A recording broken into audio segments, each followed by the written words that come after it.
I remember when we first talked about KC Concepcion throughout the season.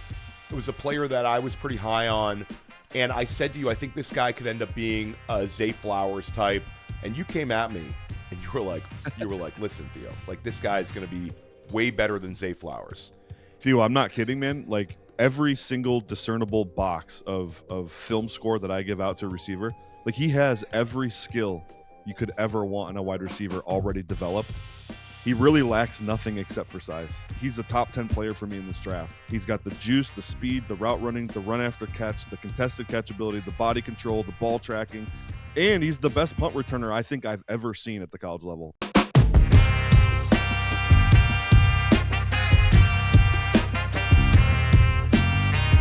That's him. That's the OG.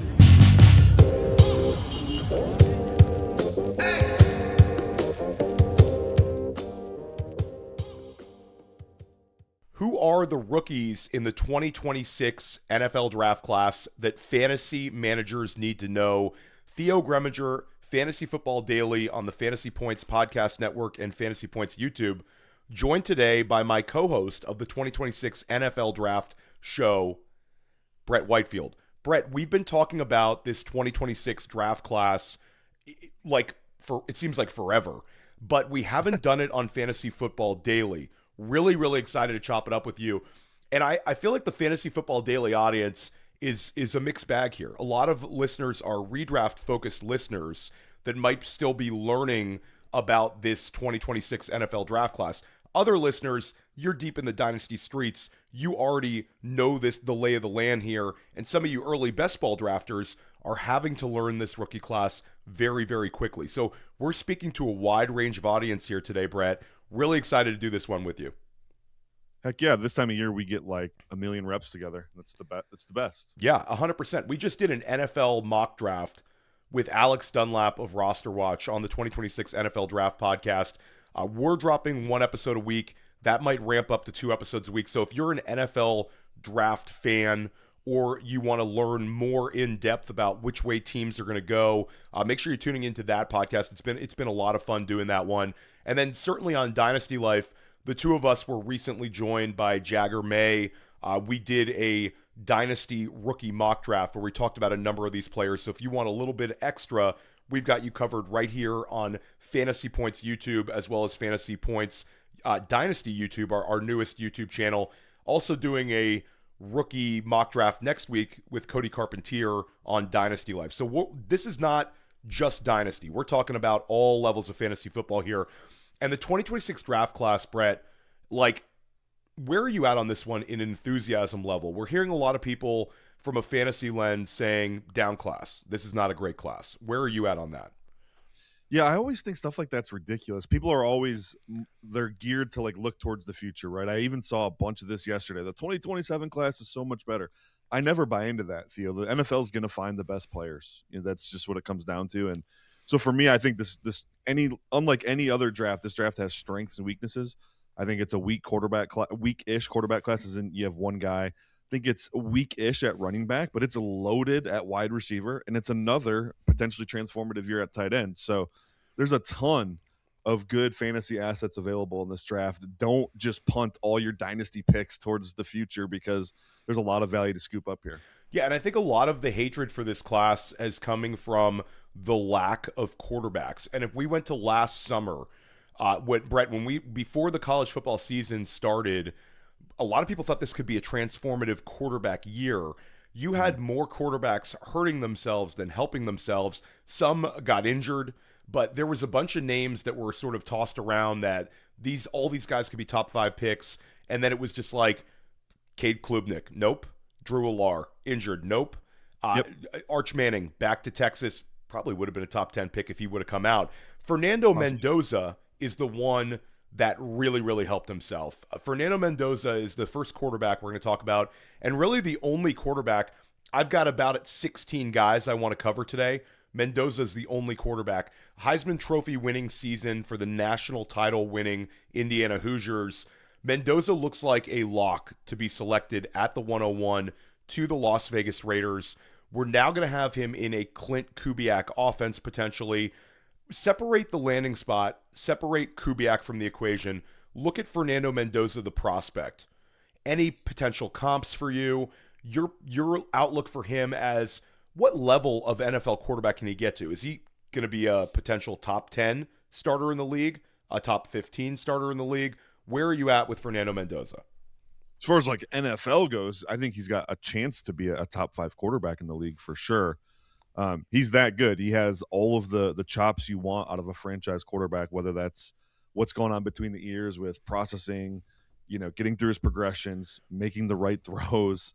He's got an NFL caliber arm. He's got a really, really fantastic arm. It's not like a Justin Herbert, Matthew Stafford arm, but it's a really good arm that's accurate. He can throw the ball downfield, deep outside the numbers, pretty much make all the throws. And he's got a little bit of athleticism, a little bit of juice. So I think from the way he handles the game perspective, it resembles that of a Jared Goff, Peyton Manning type, Tom Brady, but he's got a little bit more juice on the legs than that. So if everything comes together for him, yeah, he could be a top 5 quarterback in the entire NFL. For fantasy, I don't know that he'll ever be a top 5 guy, right? Unless he has one of those Joe Burrow-esque fluky seasons where he can do it all through the air and nothing on the ground. But we'll see. Yeah, I think we'll separate the fantasy football production from effective long-term starter. Obviously, there's going to be a lot of emphasis for Vegas to get a strong return on their investment. Doing so with an offensive-minded head coach like Clint Kubiak. I love Mendoza's ability to throw on the move. And I think when we look at some of these guys like the quote-unquote like pocket passer types that have really, really been effective for fantasy football, guys like Joe Burrow, Fernando Mendoza had a lot of, hey, you squint hard at the TV, you see some Joe Burrow there. Jared Goff has been a sort of player-level comparison that you've made several times, and I've sort of gotten behind that one as well. I think that's where we're at for Fernando Mendoza. For early best ball drafters, he's settled in as QB 21, and I think that's about where his ADP is going to stay in redraft. For dynasty managers, he's going to go somewhere in your superflex leagues in that 2 through 5 range. And you say, Theo and Brett, there's two. No, you saying this quarterback's going 2 through 5 in your dynasty rookie draft? What are you guys doing? You're talking superflex, and that's because we have Jeremiyah Love, running back Notre Dame, who's R101 in every dynasty rookie draft we've done, regardless of format. Jeremiyah Love is a tremendous prospect. How are you ranking him? When I use the word can't miss, am I allowed to say can't miss fantasy football asset in Jeremiyah Love, barring injury? Yeah, you know me, I hate like hard statements like that. But if we're gonna throw out the term can't miss, this feels like as close of a can't miss as you can get. Just to put it in perspective, I've been doing this, I think this is my 12th draft class I've done. And, so I've evaluated how many running backs over the last 12 years. He's the 4th best running back prospect I've ever evaluated, just behind, he's the 3rd best. CMC and Bijan Robinson are the only 2 with higher scores for me than Jeremiyah Love. So I have him ahead of like Saquon Barkley and Ashton Genty from a year ago, just to put it in perspective of like how elite of a prospect Jeremiyah Love is to me. I think that kind of speaks volumes. Yeah, and when we talk about Love, he's going to weigh in somewhere in that 210 to 215 pound range would be my guess. He's really, really, really explosive and very, very fast, and he can catch the football. So not to get like too, not getting too detail oriented here. These are traits that have checked off with a number of our big time fantasy football scorers. I think that the dream is probably Jahmyr Gibbs and his run in Detroit. And when we look at Love and we look at Gibbs, they both have that home run hitting ability to rip off those big explosive plays that the NFL is really, really valuing now, those 40-plus yard plays. Brett, Jeremiyah Love had 3 touchdowns at Notre Dame that went for over 90 yards. This is like a really explosive player. It does not compute with the explosiveness. Yeah, and you know what? You mentioned Jahmyr Gibbs. I think Love will be better on the early down stuff than Jahmyr is. So I think that's a big plus for him. Yeah, and with Gibbs, when we were doing this years ago, we thought maybe you'd have more of these high-end receiving seasons like we saw for Gibbs this past year. Love, I think, can end up being a 55, 60 catch player as a rookie, as a 3-down back. Do you agree with that? Is that something that and again, we don't know the landing spot. We don't know how these teams are going to use him, but when you watch Jeremiyah Love catch the football, I'm thinking 55 to 60 is a reasonable year one target. Totally. Assuming he lands in a good spot, but yeah, he has those receiving chops in his body for sure. I mean, you see the route running, the natural hands. It's all pretty. So well, let's quickly rip through some landing spots. Okay. How do we like Jeremiyah Love if the New York Giants take him at 5? I think I like it quite a bit. I love it. I mean, John Harbaugh, yeah. Scott Barrett John won't love Harbaugh it. Scott Barrett won't love that one because of because he likes the WWE wrestler Cam Scatteraboo. But and Cam Scatteraboo bag holders right now in Dynasty hate me saying that. Let's keep going down the list. And again, maybe Tennessee at 4, but I said that one before to a couple guys, and I know people are not really loving that. So let's go down the list a little bit. Let's go Washington Commanders at 7. How do we like that landing spot? Another great. I mean, that's a fantastic landing spot because that dude would never see a stacked box with Jaden Daniels basically giving Jeremiyah Love the +1 on every single run. That's fantastic. 8 overall to the New Orleans Saints. Also would love it. Kellen Moore obviously was the architect behind Saquon Barkley's historic season, so would love that as well. 9th overall to the Kansas City Chiefs, the one that fantasy managers I think would go crazy for. I would hate that. The running back in Andy Reid offenses typically disappoint. I know we have the LaShawn McCoy years, Brian Westbrook years back, 25 years ago at this point. But no, they don't run the ball enough. They're a pass heavy team. Even with no receivers, they only pass. So, well, there you go. And then there's Cincinnati certainly at 10 is probably not going to take them, but there's a number of teams drafting between picks 10 and 20. Dallas Cowboys, Minnesota Vikings. There's so many teams there that you could see trying to trade up to acquire Jeremiyah Love. And when you look at big boards, whether it's Brett Whitefield's big board or Dane Brugler or whoever the guy that you like looking at their big board, Jeremiyah Love is one of the highest ranked players when people are looking at it from a pure talent standpoint, not necessarily where they think they'll get drafted. So we fully expect Jeremiyah Love to be a top 10 pick, and he's a player that you should be investing in all formats of fantasy football. He's settled in as a second-round value in like early FFPC and underdog best ball drafts. I think he's a great click right there. I actually think the market is being a little bit punitive on the rookie running back because Ashton Genty didn't hit quite at the level for fantasy that maybe some of us had hoped for. So Jeremiyah Love, go ahead and get some. Make sure you check out fantasypoints.com. Early bird special right now. Get ahead of your league mates. You're going to get 20% off any single package. So much cool stuff coming out all off season long, all up into the summer of redraft season. Scott Barrett's articles, Ryan Heath's articles, so many great things out there. And make sure you're checking out Brett and I every single week. 2026 NFL Draft Podcast, our latest podcast venture from Fantasy Points. Really, really fun stuff doing that with Brett every week. Let's talk about Carnell Tate. First wide receiver we're going to talk about is Carnell Tate. I would argue that he was one of the biggest risers this year in college football from like a fantasy football lens. Heading into the season, I think most fantasy managers that exclusively follow the NFL draft all had Carnell Tate with like a first round value, but Carnell Tate has earned himself into the discussion for being like a top 5 pick in the NFL draft. A lot of fantasy traits here. Brett, you've said the word, we both have said the word AJ Green. Yeah. When I invoke the words AJ Green, it's just this smooth as silk approach to his game where the route running is just so easy looking, yet he's extremely explosive at the same time. And that's typically a combo you don't see a lot. He's coming off one of the most efficient seasons in college football history, Theo. Some of the metrics, whether it's the, yards per route run, passer rating when targeted, but more importantly, like touchdowns to first down to catch ratio was off the charts, insane. So, and I know people are going to poo-poo him for that because he played with Jeremiah Smith. Maybe he's helping Jeremiah Smith as much as Jeremiah Smith is helping him. So I'm a huge fan of Carnell Tate. He was on my radar when I did summer scouting, Theo. I was like, holy crap, this guy can play. And then he backed it up with a fantastic season. Yeah, he doesn't drop the ball. He makes plays downfield. He's a great route runner. He's got that 6'3" size. Carnell Tate checks off a ton of boxes. And again, he's going to test very, very well athletically.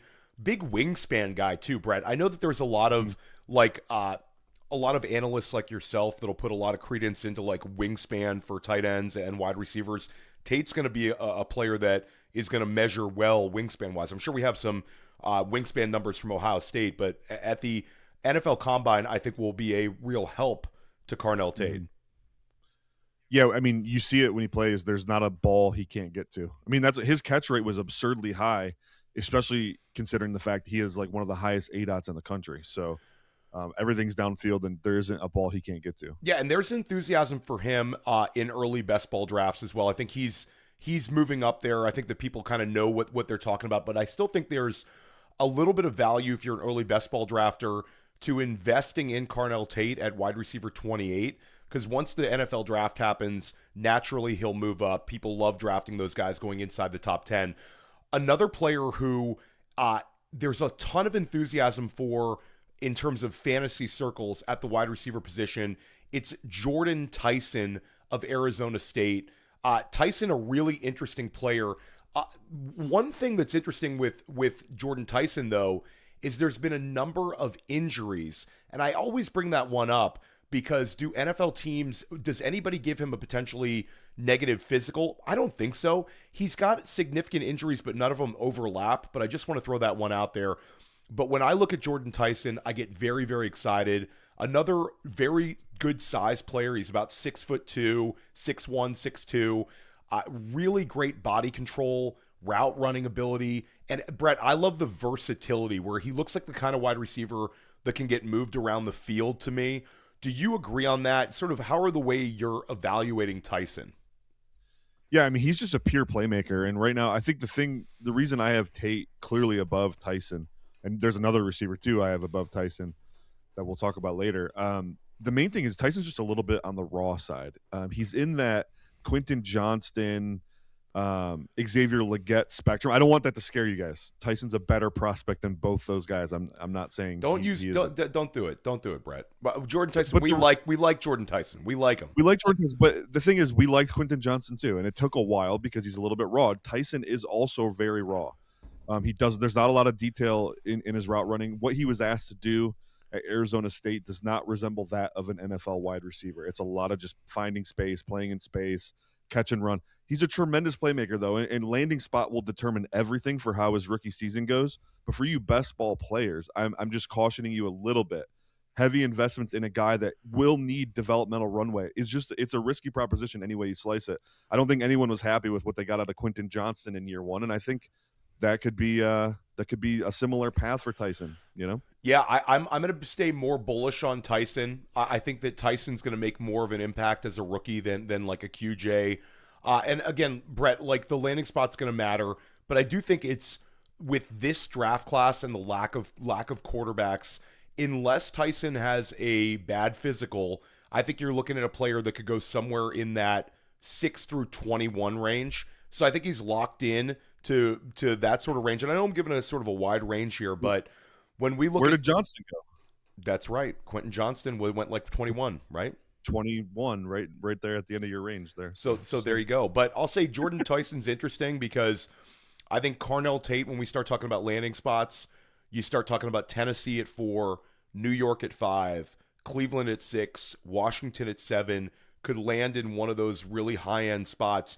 There could be a little bit of a gravitational pull for a guy like Jordyn Tyson, like we saw last year, where, and I think Tedero McMillan, better prospect, not saying he's the same prospect, but I think he could end up in that 10 overall type range like we saw Tedero McMillan go last year.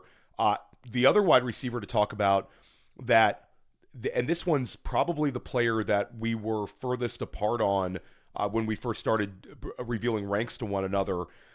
There is a hive right now in the fantasy football community for Makai Lemon of USC, and the drum beats are so loud with so many people I talk about. But Brett, you've talked about sort of the downside risks associated with Makai Lemon. I'll say a couple of the things I like about Makai Lemon, okay, and then you can talk about some of the things you don't like about Makai Lemon. I think Makai Lemon, when you look at some of the wide receivers that have been so effective in fantasy football, guys like Jackson Smith-Njigba, guys like Puka Nacua, there's some traits there that Lemon looks like where those easy button targets are going to be there for him. the ability to dominate in the slot. He's got great hands. He's a great route runner. He can separate. There's some of the highlight reel this past year from USC was absolutely ridiculous. A ton of production at USC. Had a number of just unbelievable plays. And Brett, I like the yak ability. So again, he's a little smaller than the two guys we just talked about. I'd say Makai Lemon, 5'10", 5'11", and sub 200. Is that about what you're thinking? I think he's probably 195, 200 Yeah, pounds. 195. Okay, so not like slight, but he's not quite the size of the Tate and the Tyson. But I'm very high on Lemon as a fantasy football prospect. Your thoughts on Makai Lemon? I would like you to show me plays where you see Makai Lemon separating. I'm gonna get after it. I'm gonna send you a couple today. So it's funny. We teed this up like I'm a Makai Lemon hater. He's still scoring as a top 25 player in the draft for me. So, take that for what it's worth. I like a couple of guys better than him, and I'm a little lower on him than consensus, I guess. So for Makai, I see just limited upside as a route runner is mostly the big issue for me. You mentioned the guys you invoked, like JSN, Amon-Ra, Puka, especially Amon-Ra and JSN. They are elite caliber route runners, and it's because of they have the super flexible frame, the ability to sink and explode is uncanny.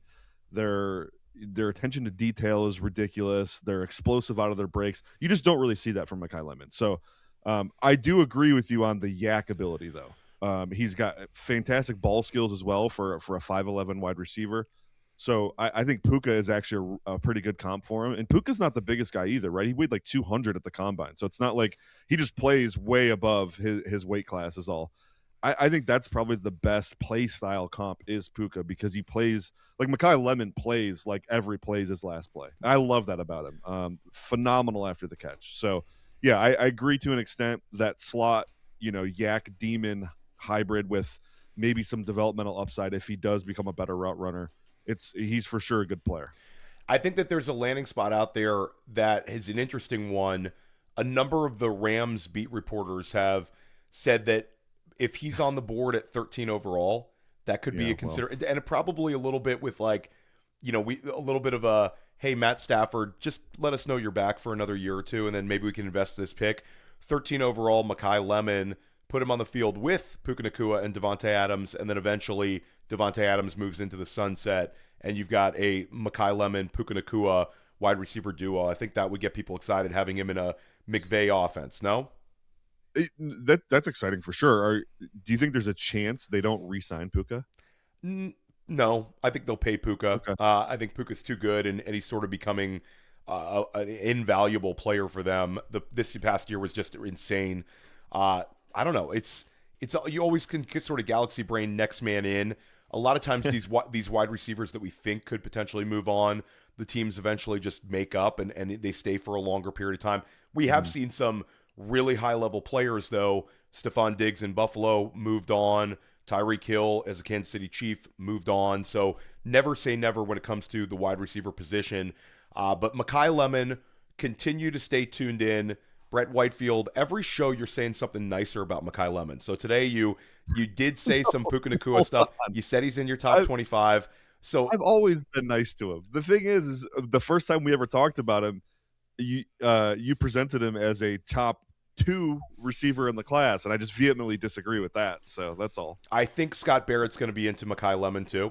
Just bird's eye view. I think he's going to be into him. So I look forward to the Scott Barrett, Brett Whitefield, Makai Lemon discussions in the upcoming weeks and months heading into the NFL draft right here over at Fantasy Points.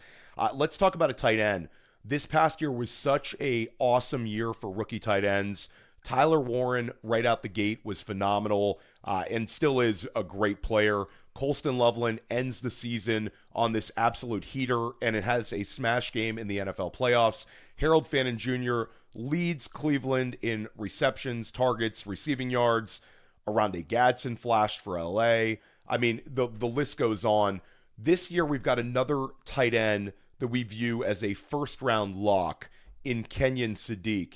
And when we look at athleticism in fantasy football and we say, what's the position where we want to see dynamite athletes, it's the tight end position. Sort of lower level, slower wide receivers have excelled. Running back, like, we don't want to see slow guys, but we don't need them to be the fastest guy on the field. Tight end, we love seeing exceptional athleticism. And some of the numbers that Oregon has associated with Kenyon Sadiq, they're saying he could be a mid 4.5 speed. The vertical leap is way up there. Sadiq, there's a lot to like. Younger prospect, originally from Idaho, goes to Oregon. Really, really an explosive player at the tight end position. He's awesome. My favorite thing about him too that you didn't even mention is he's a phenomenal run blocker. And we'll time out real quick. Fantasy football people, explain why the blocking matters so much for fantasy football for some of these tight ends. Well, it's as simple as your tight end on your fantasy roster can't be targeted if he's not on the field. And so I know we like to think that teams run on every first and second down, but it's just not true. Especially in the new NFL where it's so much 12 and 13 personnel, tons of play action looks. You need a guy that a team can trust on every down. But you basically need every down players for your fantasy tight ends. And Kenyon Sadiq, he obviously projects as an every down player to me, just like Ty Warren did, just like Colson Loveland did. He's that caliber of run blocker. And you wouldn't think it because he's 6'3", 245 or something, but he is phenomenal in the run game, especially as a move guy that, is split zone or climbing to the second level, digging out linebackers and safeties. Like, he is fantastic coming off double teams. So I really do think a team drafts him and he can be your day one starter for that team, not just a pass game package guy. Like, look at the issues we've had with Dalton Kincaid, right? First round tight end selection. He can't get on the field for more than 50% of the snaps, Theo, and it's because he's not a good run blocker, and it's killed his fantasy value. Well, Kenyon Sadiq will not have that problem. And when you look at that sort of size from a fantasy football lens, names that jump to mind to me, Sam Laporta, very similar size there.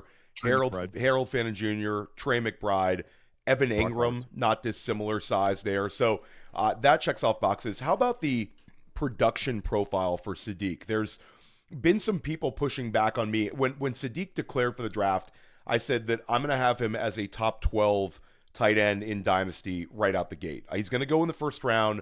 I love the traits. Even though there's a number of tight ends that are interesting right now, I'm going to rank him as a tight end 1 in Dynasty. And I had some pushback on that one. People pointing at things, some of the metrics for him, some of the production for him. Where are you at with the people saying those sort of things regarding Kenyon Sadiq? Yeah, if you want to nerd out on a real deep analytical level, for those that are building analytical models to project prospects, it flat out doesn't check out like a guy like a Ty Warren or a Colson Loveland. It's not the same caliber prospect. I use a production model in my scoring system, Theo, and so if you actually look at my big board right now, I think I have Kenyon Sadiq 18th overall, and I view him in a much higher light than that personally. But my model is my model. I do factor that it's like it accounts for 10% of my scores, that production value, which is it's an analytical model. So there is some truth to that. The production was disappointing considering the caliber of player, considering where we're talking about drafting him in the draft. Typically, guys with his production metrics are more second round pick type guys. Brett, I remember when we first talked about KC Concepcion throughout the season. It was a player that I was pretty high on, and I said to you, I think this guy could end up being a Zay Flowers type. I think that he has a lot of big-time traits for fantasy football. I think he's going to be a first-round pick, and I invoked the word Zay Flowers when I'm talking about his comp. And you came at me, and you were like, listen, Theo, like, this guy is going to be way better than Zay Flowers. And that, for me, was like the wake-up call. KC Concepcion has been a player that we've consistently mocked higher than consensus. We just talked about him with Alex Dunlap of Roster Watch, who's also high on KC. KC Concepcion, interesting story here, goes from NC State to Texas A&M, becomes the focal point for the Aggies this year, and you love his potential as an NFL player. Yeah, I think this is one of the most fun wide receiver evaluations I've done in a long time, where, Theo, I'm not kidding, man. Like, every single discernible box of film score that I give out to a receiver, like, he has every skill you could ever want in a wide receiver already developed. He really lacks nothing except for size. He's 5'11", 190 is what he's listed at. Hopefully that actually sticks at the combine. He's not smaller than that. That's his only knock, is that he's not 6 foot plus. I don't even care. This guy is awesome. And I'll give you credit. You kind of made me go back to the tape on him a little bit because I had exposure to him when I was watching Texas A&M QB Marcel Reed in preparation for him declaring for the draft. And he would catch my eye like, well, dang, that guy, who is that guy? Oh, that's the North Carolina State kid. But I never like thought about him as an elite prospect. And then you kept gassing him up to me. So I was like, all right, I'm going to go do his film. I couldn't stop watching. I watched all 3 seasons of him, every single snap in one afternoon, just completely blown away. He's a top 10 player for me in this draft. I think he's the modern receiver. He's got the juice, the speed, the route running, the run after catch, the contested catch ability, the body control, the ball tracking, and he's the best punt returner I think I've ever seen at the college level, or I should say modern. Obviously we have like Charles Woodson's of yesteryear, but he's awesome. He's awesome. And when you mention the punt and kick returning ability, I'll give a shout out to Evan Silva of Establish the Run, who's talked about this for about 20 years, 15 years at this point, about how there's been a great success rate of guys who have elite return skills at the college level and how that translates to being a skill position player at the NFL level. So I think that's important for Casey Concepcion. I'll just throw out Tyreek Hill. Tyreek Hill, a hell of a return man in college, not a bad NFL player. But Casey Concepcion, I think, is a locked-in first-round pick. And I'll say if you're an early best ball drafter, draft Casey Concepcion right now. He's wide receiver 57 on Underdog, Brett. They're giving it away right now. If you win money on Underdog, reinvest some of that into a fantasy point subscription for us giving you Casey Concepcion as the value at wide receiver 57 over on Underdog. Tremendous there. You said Carnell Tate was wide receiver 28 in Concepcion 67? 57. 57. That's an ocean between them. I would have him on every single team I did right now if I was doing those drafts. I should. Yeah, and I think Casey Concepcion, if you're a dynasty manager and you're looking for a player that could potentially get us really excited at the 106, where a lot of times in Superflex right now they're talking about a top 5 is kind of locked in. Casey Concepcion at the 106 could end up being a guy that is a life preserver for those 106 bag holders. Brett, give us a realistic landing spot that would get you really excited for Concepcion. Oh, I love these questions when I'm on the spot. Realistic. I'm going to go, well, let's just assume the NFL is not quite as bullish as me. Yep. What about 11 at Miami? Their wide receiver room's trash. Jeff Hafley comes in, takes over. A lot of times what you see is a guy that he specializes in one side of the ball. They typically spend the first draft attacking the other side of the ball because he feels like he can elevate the other side a little bit more on his own. So I could see them adding a receiver at 11. Tyreek Hill might be done there. Jalen Waddle, I think, is proven good receiver, not a number 1, right? So let's go get a guy that we can, really elevate the offense with. I think that's a great fit. Another one I'll throw at you, and this one might be a little bit of far-fetched, but what about Baltimore at 14? Yeah, Baltimore at 14, we've talked about. Zay Flowers, Derrick Henry. Yeah, I love the Baltimore one. I'll say there's a bunch of landing spots that could get you really excited about a Casey Concepcion. I'll say that when we go a little further down the list, I think Pittsburgh at 21 needs a wide receiver 1, a long-term answer there. That makes sense. Cleveland at 24, Buffalo at 26, San Francisco at 27, and that's if he slides. So I think there's a bunch of landing spots that could get us really, really excited about Casey Concepcion. Certainly Baltimore at 14 would. Well, I'll say the Jets at 16, Brett, they could use another wide receiver as well. So I think there's a bunch of teams there right in that wheelhouse for Casey Concepcion. Talk about another wide receiver that we are projecting to be inside the first round. Talking about another big-bodied wide receiver from the University of Washington in Denzel Boston. Your thoughts on Boston and the impact he can make?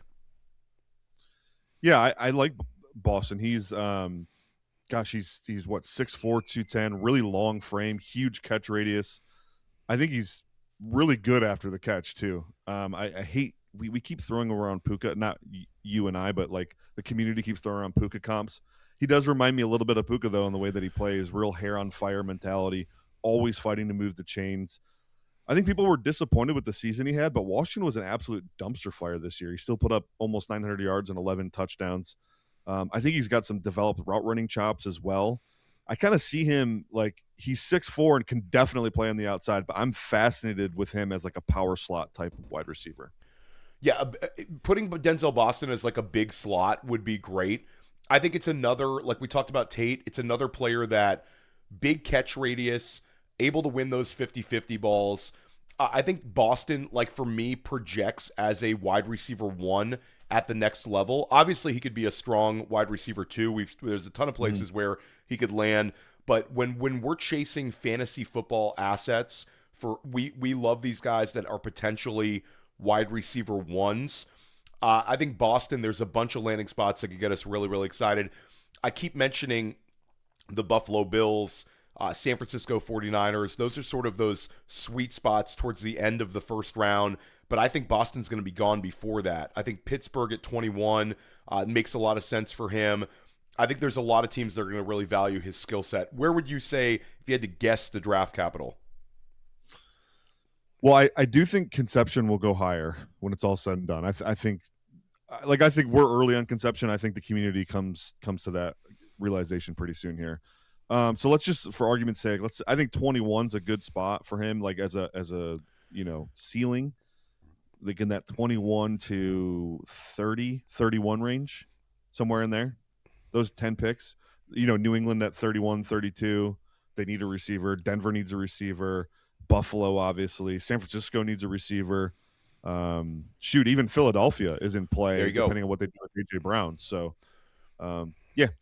Yeah, a lot of steam out there from some of the beat reporters, even this week, about a potential A.J. Brown trade from Philadelphia. We'll continue to cover A.J. Brown and all potentially traded NFL players, as well as the free agent class, right here on Fantasy Football Daily.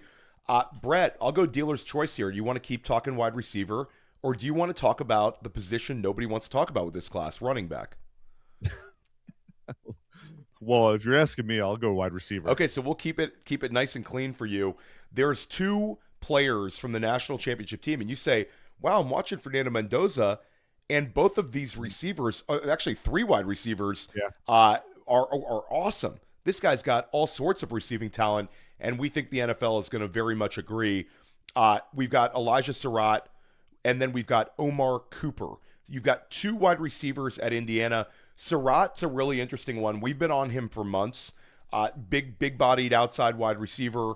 This is a player that went from St. Francis of PA all the way to James Madison, then all the way to the Big Ten. Consistently dominant player.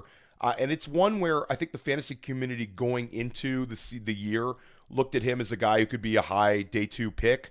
Now there's a chance I think Surratt's played himself into the end of the first round discussion. Probably, if I had to bet money on it, is going to still end up being a second rounder.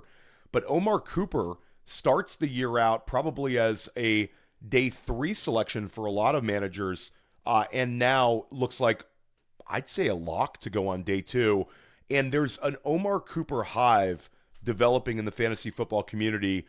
There's a lot of people that are dynasty rankings people out there that are trying to push Cooper up and up and up because he translates well for fantasy football. So let's first of all talk about Elijah Surratt, a player you've been very, very high on for a while. And then let's talk about Omar Cooper, a player who gained a lot of steam this year.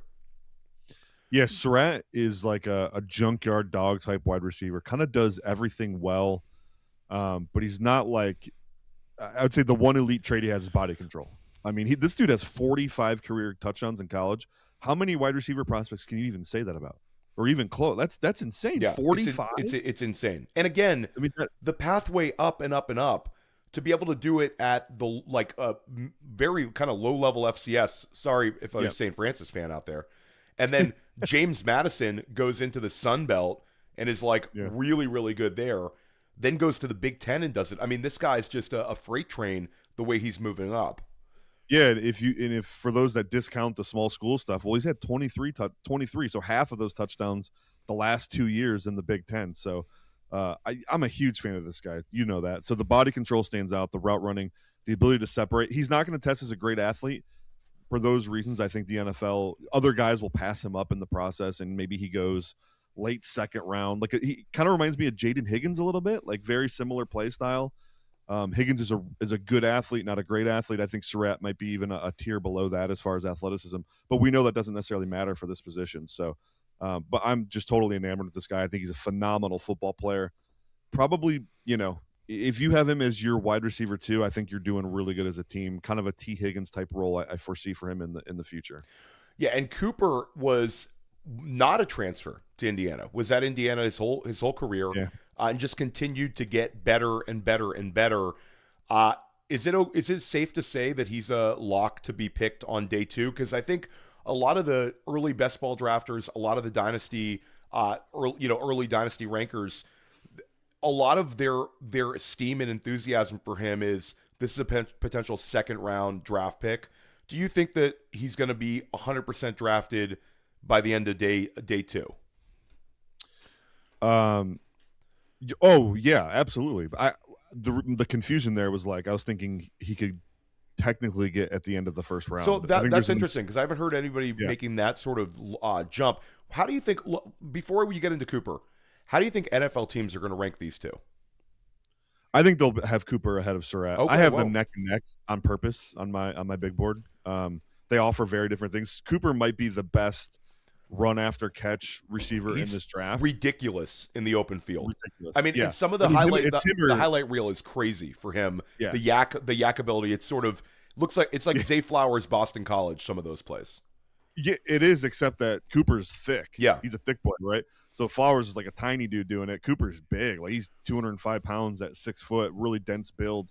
I mean, there's other good ones. Casey Concepcion, Makai Lemon, but Cooper is like a demon after the catch. Not a guy teams are going to enjoy tackling in the open field. So I think that's going to really elevate him because he has that elite skill set. He also has 3 or 4 alien catches on tape where you're just Penn State game, just completely levitating, laying out one-handing balls, just ridiculous stuff. So, and I've hit this on a few different shows, but if I go back and try to draw a straight line through every wide receiver prospect that has hit, the one consistent trait in my scoring model is body control. And Omar Cooper has that in absolute droves. So I think teams will end up liking this guy. I think there is a chance he gets into the first round. He didn't get a first round grade for me, but he's close. So to answer your question in a very long way, there's no chance he makes it to day 3. Well, both of those Indiana wide receivers are locked in, players you really need to know about. Brett, there's so much hatred towards the 2026 running back class. Would you say that it's Jeremiyah Love plus the 2024 class? And just to give a little refresher, 2024 was Jonathan Brooks, Blake Corum, Trey Benson, Marshawn Lloyd, a few players like that where we didn't have anybody in round 1. We got Brooks in round 2, and we had a couple of these guys land in round 3. Are we there? Is this class a better group? When we take Jeremiyah Love out, is this a better running back group than the Blake Corum, Jonathan Brooks group? Yeah, I think it is. I like Blake Corum as a prospect, as a late day 2 guy, and I think there's a bunch of those in this class. Marshawn Lloyd was my RB2 in the class, and I thought he was a massive gamble. Trey Benson, same thing, RB3 in that class. He was a massive gamble. So I think you have way more security with the RBs 2 through, I'll call it 7 or 8 in this class, where I think, you have probably 5 or 6 Blake Corum caliber prospects to go with a Jeremiyah Love. So it's not elite like it was last year, but there's some really solid players here that if they land in the right spot, you're going to get fantasy production out of them. I'm not nearly as doom and gloom on this RB class, I guess, as some people. I do think it's a light class and that there's not a lot of premium talent, but as far as guys that could make a difference at some point, there's way better than the 24 class. And I'm with you. And I think that a lot of times you get in this hive mentality where people just start repeating the same narratives. I think we'll be more open-minded here. And I think some of the people with the doom and gloom draft capital predictions saying it's going to be Jeremiyah Love in round 1 and then maybe you'll get 2 guys on day 2. That's not going to happen. You're going to see a few of these players selected on day 2. But what we really want to root for from a fantasy football lens is some of these players landing in round 2. And I'll start out with one that the two of us both think could end up being a top 50 draft capital player. And that's Jonah Coleman of Washington, who is built very thick. He's sort of like a Doug Martin type body. He's going to be 225 plus at the NFL level. He's 5'8", 5'9", has the ability to catch the football, Brett, and I think he's got the ability to take on a pretty high volume of touches. I've said David Montgomery level prospect. I think that's kind of a fair way of like David Montgomery coming out of Iowa State, Jonah Coleman coming out of Washington, sort of not dissimilar in the levels of prospect, where Montgomery ends up going round 3, been a very, very effective fantasy asset. I think Coleman could get drafted earlier. Where are you at in terms of Jonah Coleman, your enthusiasm level, and some traits you think translate for fantasy football success?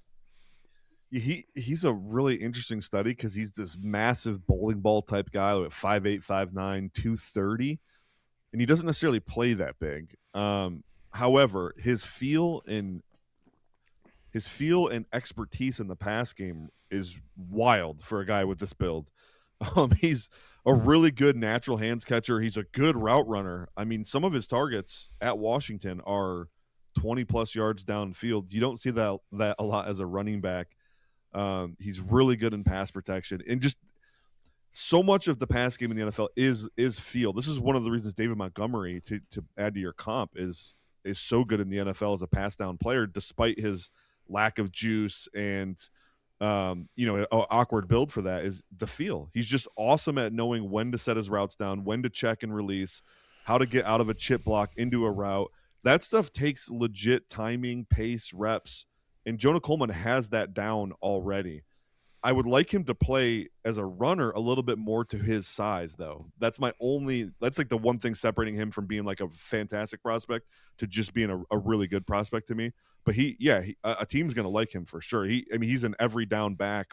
Like, that's how he profiles, and teams want guys they can leave on the field for the whole game. Yeah, and I think Coleman, when we talk about the speed for him, I think if he can run in the 4.5s, I think that's going to be a win.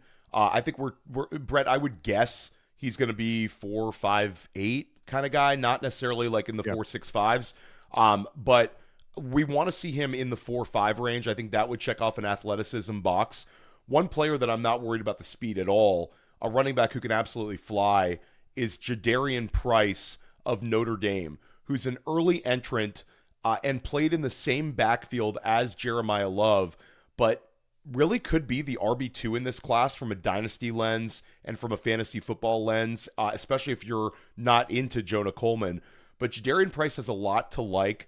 Again, he's got the explosiveness, home run hitting ability. You talk about the return game. He's got some history there. I think he's got the ability to catch the ball out of the backfield, fumble the ball a little bit. There's been some people questioning the ball security for Price, but God, there's just so many traits that I love. I think that I'm going to have a very optimistic outlook with Jadarian Price. He's a player that I want to have a lot of exposure to in Dynasty. We've seen this before, Brett, where a college can produce multiple backs in the same year. You go back to the sort of the dream Felix Jones, Cadillac Williams, Auburn. There was the Michael Carter, Javonte Williams, UNC. There's been multiple years with this. Oh, and certainly last year, how can we forget, with the Quinshon Judkins, Travion Henderson, Ohio State. So you have two Notre Dame backs. Are you where I'm at on Jadarian Price? Do you want to really like him from a fantasy football lens? Do you have question marks on him? Where are you at? I do want to really like him, especially in a league that's chasing explosive plays. Like, we know from an efficiency standpoint, from like an EPA standpoint as a team, when you can get those explosive runs, it increases your likelihood of scoring points quite significantly. So, yeah, he's super explosive. It's crazy. He was a backup running back, Theo. He's got 23 total touchdowns the last 2 seasons as a backup running back. I mean, that just shows you how good he is. It also shows you how freaking good Jeremiyah Love is. Yeah, I'm a big fan. My biggest question mark on him is the pass game stuff, right? He had, 15 career catches, I think? Like, I would love to see more. He scored 3 touchdowns on those 15 career catches. Yeah, and I think that's it's sort of there was multiple mouths to feed there at Notre Dame, and the fact that he's taking a backseat to almost generational type prospect in Jeremiyah Love. I think it would have been really interesting if Jadarian Price would have gone back to Notre Dame this year. I think he would have been in the mix to be one of the highest selected backs next year still, despite the 2027 class being much deeper and more talented overall than this draft class. So Jadarian Price comes out this year.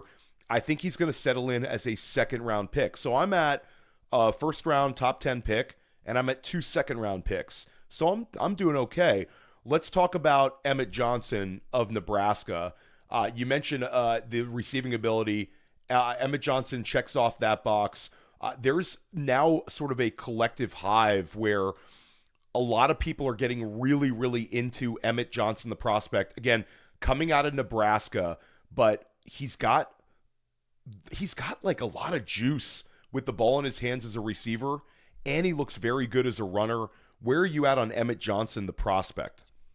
I think he's a really, really good player. Everything I said about Jadarian with the explosive ability, Emmett's got that. He's got a ton of juice, the burst, acceleration, the long speed, it's all there. Really accomplished pass game player too. He's got 85 catches, I think, the last 2 seasons. So he's a big part of that offense. Anytime a running back can put up like 1,500 yards in the Big Ten, that's saying something. This guy had almost 1,500 yards, 12 rushing touchdowns, and then added a bunch as a receiver. So I think he's a really, really good prospect. The only knock on him is he's not big, but like the NFL's changed a lot. I think if he can weigh in like over 200 pounds at the combine, it's exactly what you want for a guy that's going to play the type of role he's going to have in the NFL. Yeah, and when you look at you're talking about 1,400 rushing yards this past year with 12 touchdowns, and he ends up adding, like, as a receiver throughout his career, has been very effective. So, like, has a 39 catch season, follows it up with a 46 catch season. So he's checking off so many boxes for us fantasy wise. But like you said, I think that the combine's going to be important for Emmett Johnson, especially when we want to see him as a day 2 guy instead of a day 3 guy. And do you care about that as much? I've seen some people saying like they don't really care about 4th round versus 3rd round anymore. Do you? I do a little bit. It's still a premium. Like, there's still a premium on round 3 picks over round 4 picks. So I care a little bit. We've got the Penn State duo of Nick Singleton, who's now injured, is going to miss the combine, which stinks for him because he would have been a guy who tests extremely well. But I think the NFL already knows Nick Singleton is super athletic. And then you've got Katron Allen. So you've got the 2 Penn State backs who went back to school, who, if anything, I think probably would have gotten drafted in the same range, and with Nick Singleton might have gotten drafted earlier if they would have come out in the 2025 class. Penn State this year, one of the most disappointing teams in the NFL, but both these players check off a number of boxes athletically. Your quick thoughts on Katron Allen and Nick Singleton? Yeah, Katron, I think, projects really well as an early down grinder in the NFL. Really strong tackle or runner between the tackles. He was kind of the guy they did a lot of different scheme diversity with, like would be a heavy gap scheme, power counter type stuff. They'd come back with some outside zone, inside zone, where Nicholas Singleton was more of just the zone runner-ish guy. Katron Allen's also like the all-time leading rusher in Penn State history. It's insane. That speaks volumes to me. They've had a rich history of running backs there. So, if he lands in the right landing spot, Theo, I think all gas for fantasy purposes. It's going to take a good landing spot, though. That's true for every running back, though. We keep saying that, but it is true. Like, running backs are really landing spot dependent in general, not just rookies. So, the one knock on Katron is just the pass game stuff. It doesn't look natural to him. The hands don't look natural. The route running looks stiff. Pass pro reps are really suspect at best. I think to flip that over to Nicholas Singleton now, Singleton is a pass down specialist where he's a really good route runner, really good natural hands, fantastic in pass protection, kind of like your pro, 3rd down, change of pace, 2-minute type running back. So again, in the right landing spot, that could yield really nice results for fantasy.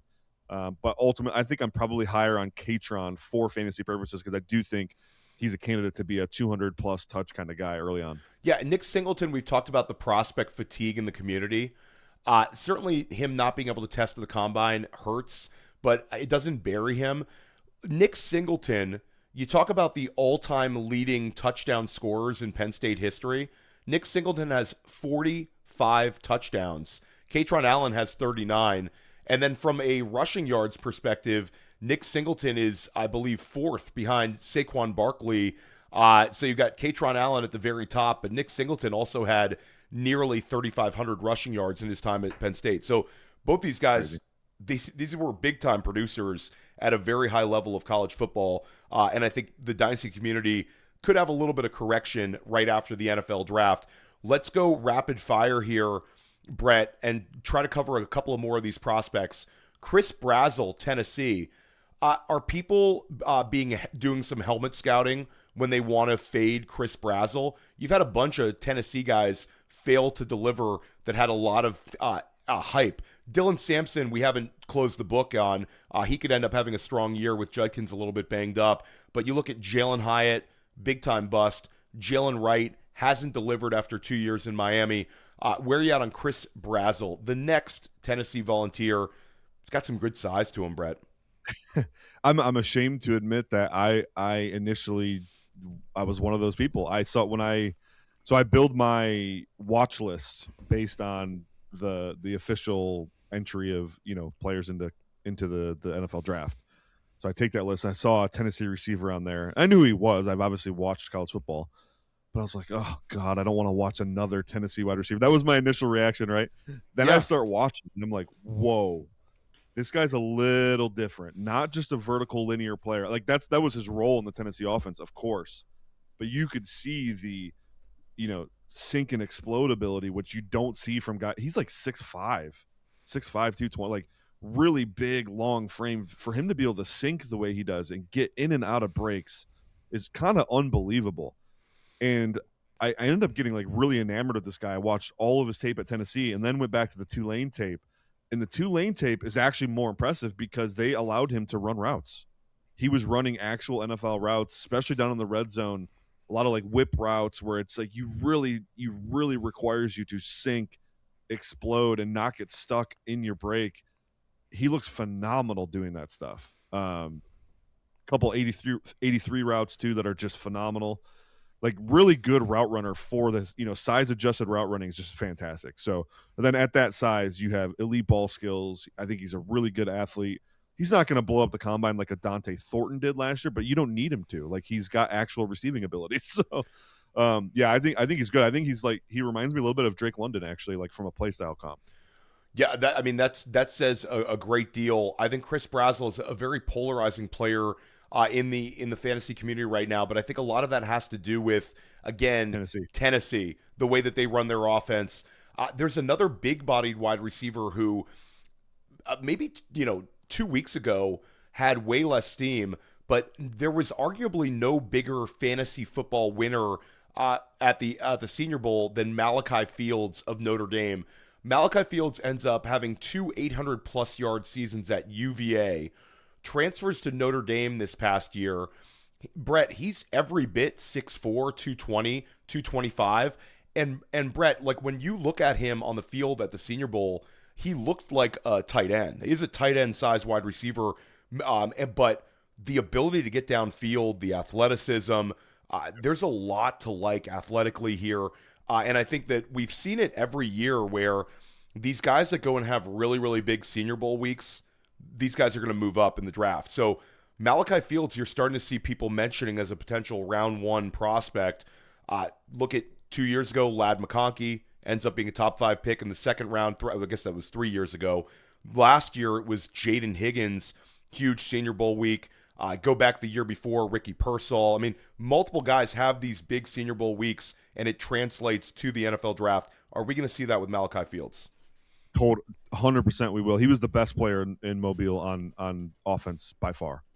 Wasn't even close. He was awesome. He dominated every practice. You said every bit of 6'4", 225-ish.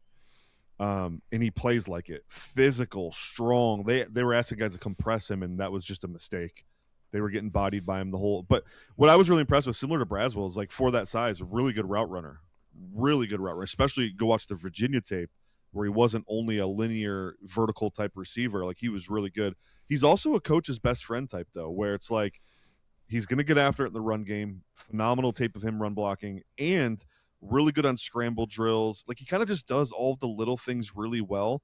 That's what I said about Jaden Higgins last year too, ironically. And then he ends up going way higher than anyone thought. So I think Malachi Fields is for sure a round 2 candidate at this point.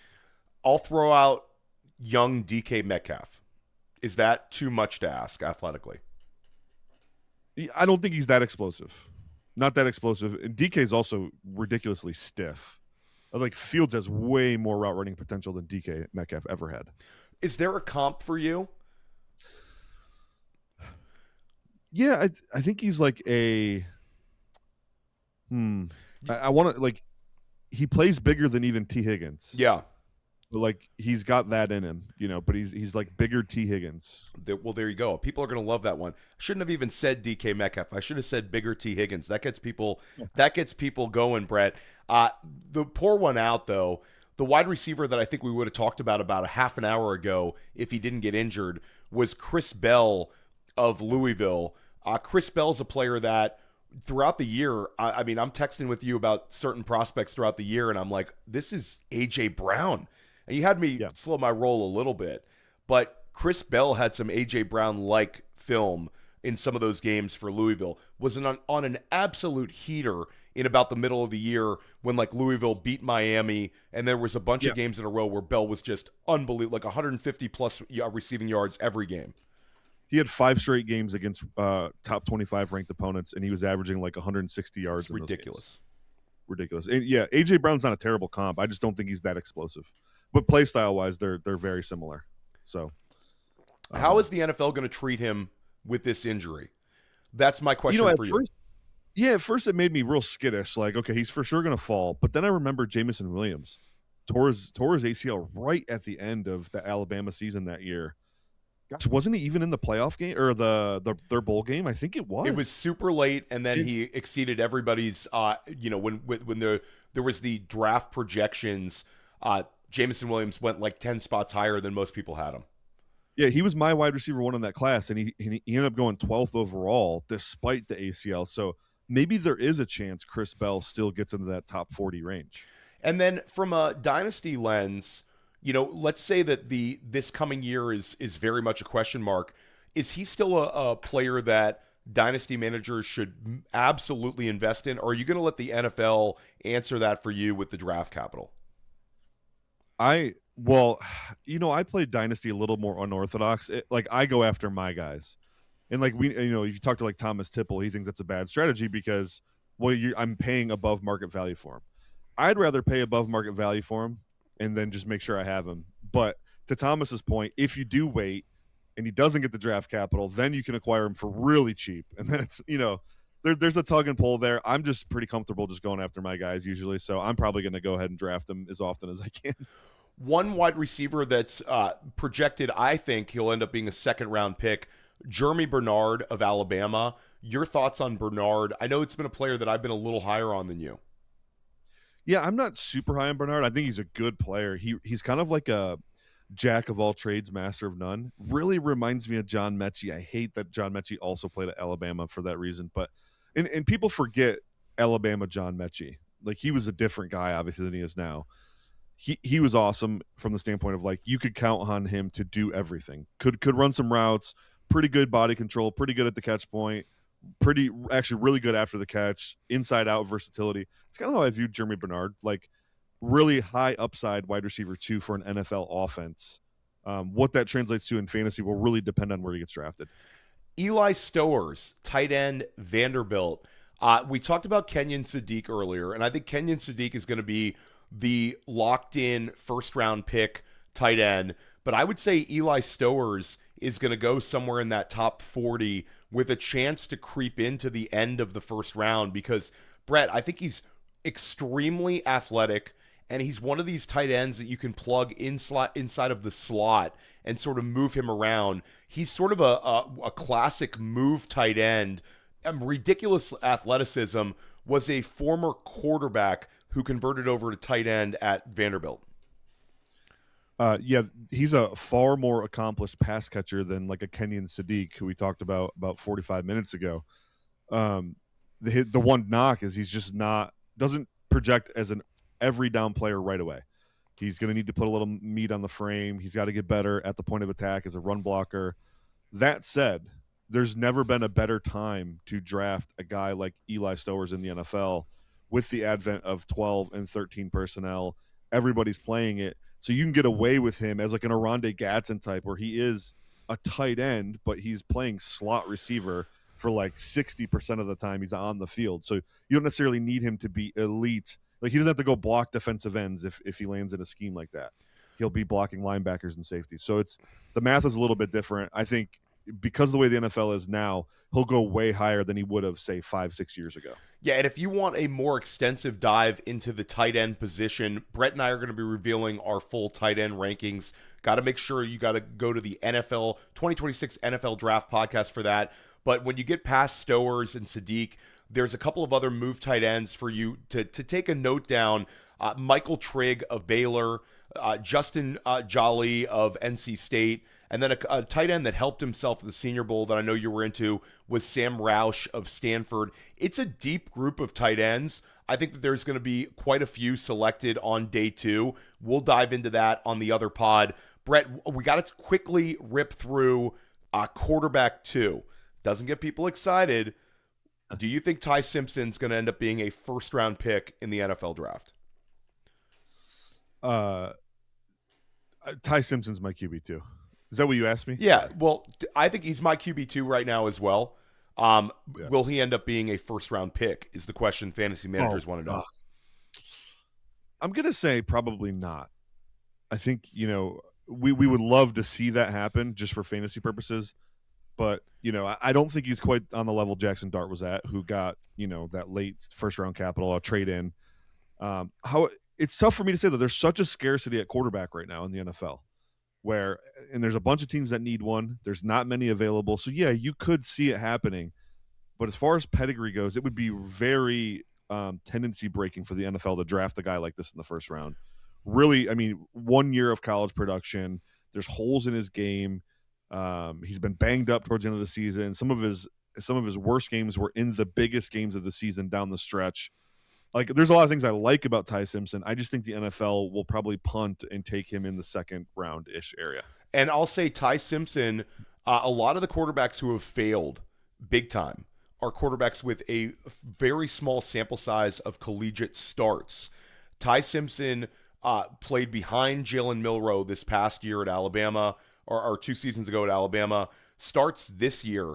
But when you look at quarterbacks with fewer than 20 college starts over the last few draft classes, guys that were drafted early, it's a very poor hit list. Start talking about guys like Trey Lance, Anthony Richardson, a couple of these quarterbacks who have not been strong out the gate in terms of winning NFL games. Ty Simpson has that going against him, but I do think that he's got enough traits that someone's going to pull the trigger. Does he end up getting Jackson Dart draft capital, or does he end up falling into round 2?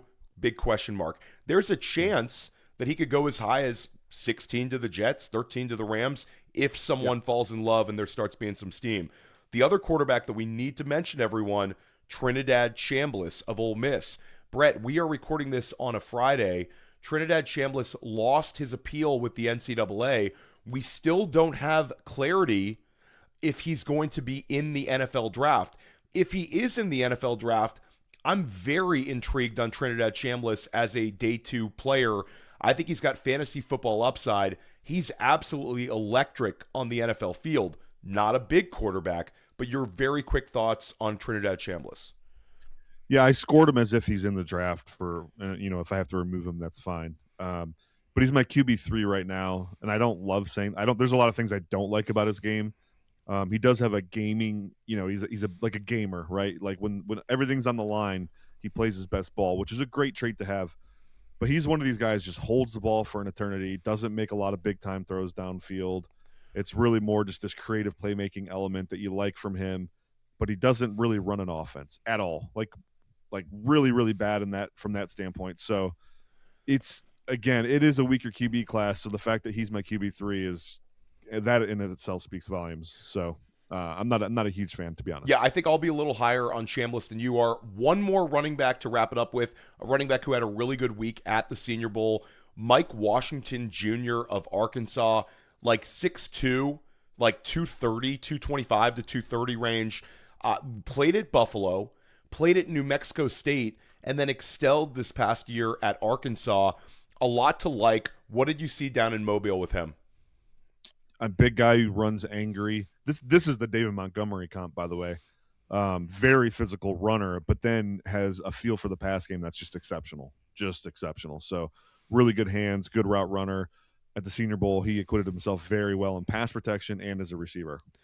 I really like Mike Washington. He's creeping up. I think talking about a player that we had a dynasty rookie draft weeks and weeks ago was going in round 3. I think he'll ultimately settle in as a round 2 dynasty rookie draft selection. And this is the kind of guy, Brett, that if he goes in round 4, ends in the right spot, he could end up giving you some really good fantasy football utility and buy some weeks here. You could just see it happening where Washington ends up being an impactful player for a short sample size next year. I like him a lot. I think he's a really intriguing prospect that can help a number of NFL teams in 2026. We covered so many prospects here, Brett. We went way, way too long. If there's prospects that you want to hear Brett and I discuss, put it in the YouTube comments, and we're going to talk about those players in the upcoming weeks. The 2026 NFL Draft Podcast, Brett Whitefield and I, every single week over at the Fantasy Points Podcast Network. And a big shout out to all the Fantasy Football Daily listeners. We're going to also be covering a number of these prospects right here. We've got you covered everything you need to know for the NFL Draft over at Fantasy Points. We'll see you soon.